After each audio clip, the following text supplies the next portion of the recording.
Hey guys, this is Hell Hades. This is going to be another Ashes of Creation video.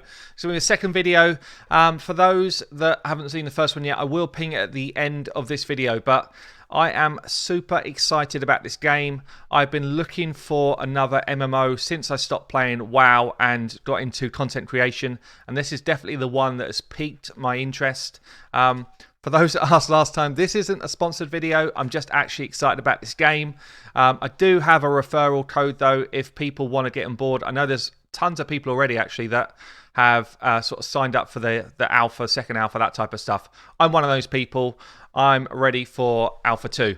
So this video is going to be me going into the different classes that are available in the game, which ones I'm excited about, and yeah, I guess which direction Ashes of Creation are kind of taking with classes in the game.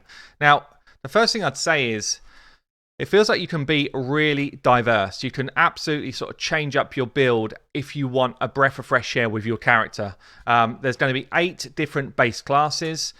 These are, I'd say, pretty normal for a lot of MMOs that I've played, with a couple of exceptions. You know, you've got a fighter, you've got a tank, you've got rogue, ranger, mage, summoner, which is cool, cleric, and bard.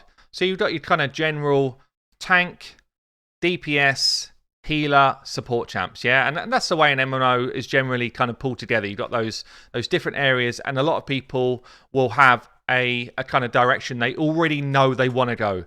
Me, for example, I generally play ranged DPS, and normally I've picked a mage in these type of games. I am very keen to have a look at a summoner. I think that could be quite a cool class. But anyway, we're going to go into kind of what those different classes mean in this game, and then we're also going to look at how you start to tweak those builds. So each of those 8 classes have actually got the option to augment a second class into their build. So at level 25, when you get into this game, you can take fighter, for example, as your main role, but then at level 25 you can choose your sub role, and your sub role might be fighter again if you want to become like a weapons master, but it could also be something like rogue, it could be something like a mage, and for each of those different selections that you make, you basically start to gain new skills. So you gain, if you went for mage, for example, you might be able to infuse your weapons with arcane abilities. So you might be able to put like a frost augment onto your weapon to slow down the enemy, or you might be able to put like a lightning augment onto your weapons to deal AoE damage, something along those lines. So it actually sounds like it could be very cool. The primary setup that you pick, so if you pick fighter, that is your character's role. He's a fighter, you can't change that. But all of the secondary setups you can actually change as and when you choose, if you want to just kind of change things up. Fighter, an expert in physical combat, master of many weapons. This warrior strikes fear into the heart of his foes. So basically what they want from a fighter is someone that will have abilities to get into the back line, take out healer classes, take out support type champs, and basically wreak havoc. They want them to be able to be versatile in the weapons they use, so it's not going to be someone that's just like a hack and slash. They want them to be able to take on different weapon specialties. Basically it's going to be the player that wants to be in the thick of the fighting, but perhaps not the tank. It takes a certain type of person to want to be the tank, I'm pretty sure of that. So if we talk about tanks then, tanks have actually got way more information released than fighter so far. So they've said here there's different options for different builds. You've got an evasion tank, you've got a control tank, you've got a shield tank, and there's different archetypes that can kind of go along with that as well. You can see here a kind of list of some of the skills that they're already talking about. So longsword combo, hatred, bulwark, impale. I've seen this in action. Basically you're throwing your spear out, grabbing an enemy and pulling them towards you. Very cool. So the tank is there to control the fight. The tank is there to gather the mobs, basically manage the aggro. Similar to other games, this is not like grand new stuff here. This is what you would expect from a tank role to do. Absorb damage, grab aggro, and control the fight. So for this one, basically what you're looking for is somebody that's going to have high armor, high resistances, and the ability to just take a hit. Yeah, this can be quite a fun class actually, especially when you get to like end game raiding, or if you're going to do stuff like siege games. Can be a really fun role to play. So in this second image here, you can kind of just see the way they're looking at building the roles. Actually, this is quite cool. This is not something I'd seen before, but you can see block percentage. You can see different abilities on the champ. So willpower, wisdom, mentality, all these type of different skills. So obviously a tank is there to block percentage of damage. So yeah, tank, fun role. Let's move on to the next one. So next one we've got up then is the Rogue. So Rogue is the master of opportunity, using skill, positioning, and the environment to dish out frightening amounts of damage. Again, World of Warcraft, some of the rogues were devastating in terms of the damage they could put out. It was a lot of fun. In their downtime, they provide solid utility, helping their friends to navigate dangers otherwise unseen. So I think I kind of like the idea of a rogue having more than just damage. I've played games before where the rogue can also find like hidden doorways. You had to have a rogue in a party to. I'm trying to think of the game that I played. I think it might have been called Dungeons and Dragons. I'm not sure, but basically, there was a rogue move that would find things like hidden doors, hidden chests, and hidden passageways to be able to sort of navigate through different dungeons. I like the idea of that. It says here as well, rogues will have utility skills that will enable them to discover hidden doors, traps, and additional treasures. These will be randomly spawned throughout different times of the day to ensure that encounters are not the same each time. That's cool. If you're in a party and have a rogue that's available, they'll use that skill to discover random doors that might exist in a dungeon. So it's kind of cool. Feels like then they're actually trying to give a bit more utility, a bit more, I guess, uniqueness to the rogue class in this game, which is very fun. So Mage, as you'd expect, master of a lot of different arcane abilities. So fire, lightning, frost, quake, so earth. And already they've started to look at different type of abilities: ice prison, implosion, spellbook combo. I've seen some gameplay of mages with the ability to kind of hover, almost like blink, and do devastating amounts of damage. So I'm sure Mage for me is going to be one that I've got a massive interest in. It might be one that I decide to go for. I'm not sure. But in terms of their kind of secondary abilities, having a mage that's got a secondary ability as a fighter, for example, could be kind of fun. Or as a summoner, a mage summoner could be very cool. So, yeah, lots of stuff going on with that. I've also got kind of like images of kind of what some of the spell books and things like that would look like on characters, which I like. So, yeah, I think Mage is definitely a class which I'm interested in. It also seems to be something that's quite fleshed out. It could be that I can go ahead and do like a full guide on a Mage with the amount of stuff they've got here. They do talk about in some of their details a rank 1, rank 2, and rank 3 spell. And each of those kind of basically scales up the amount of damage you're going to do, or the amount of the distance you can move with an ability and all that type of stuff. So looks like they're kind of thinking that through at the moment. There'll be elements such as air, fire, water, lightning, and each with their own resistances. That's cool.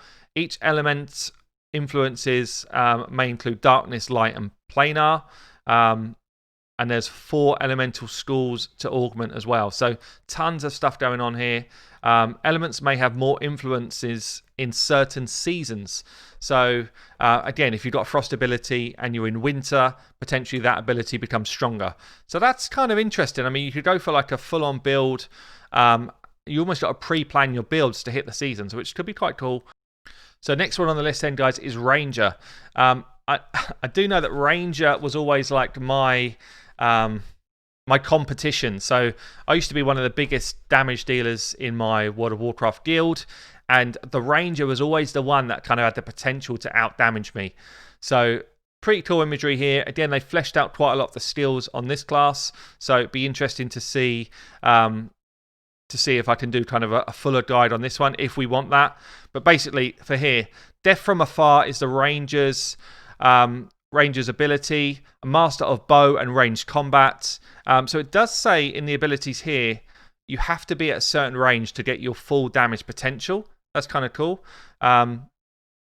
Which also means that, if you're farming as a kind of single player mode, if you're trying to grind XP, that could be quite challenging, but we'll see. Characters performing ranged abilities will be able to switch the ranged weapon back into a melee weapon if they need to, it says here. So that's kind of cool. Yeah, they need to be a minimum distance to do their max damage. So I think that makes sense. If you're in a kind of boss fight setup, or if you're doing like a raid, then obviously positioning is always going to be key. And I think it's right that something like a ranger should have to kind of navigate their own space. So that's cool. Next one then is going to be the summoner. This is one that I am really interested in. This one's not fleshed out so much. But it says here, the summoner is never alone. 2 hands are good, but in the summoner's opinion, 4 hands are always better. With the right tool for every job, there's no situation they can't handle. Summoner can use many abilities that channel through their summon. This is cool. They can summon up to 3 summons. Abilities from the summon appear on the summoner's hotbar. So you're actually using your summoned champ or your summoned creature to do abilities through them. And potentially you can also almost like mind control enemies by the looks of this as well, which is kind of cool. Can summon animals, spirits, zombies, skeletons, other undead creatures, corpses, and you'll be able to summon multiple things at the same time. You may only be able to summon 1 powerful thing though. So it might be 3 kind of smaller units or 1 really powerful unit. Summon things, larger things such as golems. Pretty awesome. So definitely a class that I'm massively interested in. There's not that much reference to it yet. There's not like a bunch of the skills laid out here like there is for some of the others, but definitely a class that I am keen to have a look at. So we've got 2 more to do then, guys. Cleric and Bard. Now Cleric, as you'd expect, is kind of like a main healer role. We do have just a kind of breakdown of the Cleric here. So you'd expect a Cleric to be your team healer. You're definitely going to need a Cleric in all of your setups. Also a cleanser, the ability to do things like blessings, so buffs. But yeah, just a general kind of healer class, which again, you would expect it in an MMO, really required. This one is pretty well fleshed out. It says here, in such a dangerous world, a Cleric is never wanting for friends. They can protect their allies in a number of ways, and when necessary, snuff the life out of others. Masters over the very essence of life, they can sense the broken and corrupted. And it kind of goes through different abilities that they've got. There's a good 15, 16 skills already being talked about here. Some of them around enhancing mana, some of them around healing, some of them around death as well, actually. Resurrection's in there, so good stuff. As with every other type of champ, you can augment your second skill. So if you want some sort of damaging second skill to get you through your kind of grind, you can do that, and then you can actually re-augment into an out-and-out healer if you wanted to as well. So choosing life augments will provide the ability to provide self-healing as well as giving benefit to others. Some will gain classes and be able to heal others directly. And it says here as well, a Cleric augment will radically change the type of summons available from the Summoner primary archetype. So if you went Summoner Cleric, you could actually massively change up the type of summons that you'd be pulling out. So very cool. As you'd expect, Cleric's a support class. And then the last one to talk about, which is not necessarily, certainly not in every game that I play, is Bard. Now, Bard is going to be the ultimate utility support champ. He's going to be there to enhance your team. So it feels like a Bard is actually going to be essential. He can do damage himself, but it says here, truly a force multiplier. The Bard weaves songs of glory and conquest, inspiring his comrades to even greater heights. The Bard knows secret and powerful words, is able to speak into being terrible, is able to speak into being terrible nightmares or convince foes to become friends. And basically what he's there to do is enhance everyone. So enhance your tanks, enhance your healing, buff up your damage, as well as having his own kind of damage abilities as well. Some buffs are related to how the bard performs in combat, but there's other buffs or temporary things which enable your kind of node to prosper as well, which is kind of interesting. So yeah, feels like, guys, lots of different abilities in the main 8, and then each of those 8 being able to sort of be broken down into a full-on kind of 64 total classes means that there is tons of options in this game. I am super psyched for it. Come and join me with the alphas, guys. My referral link will be below, but this is a game I am absolutely looking forward to. I've been Hell Hades. I'll catch you later.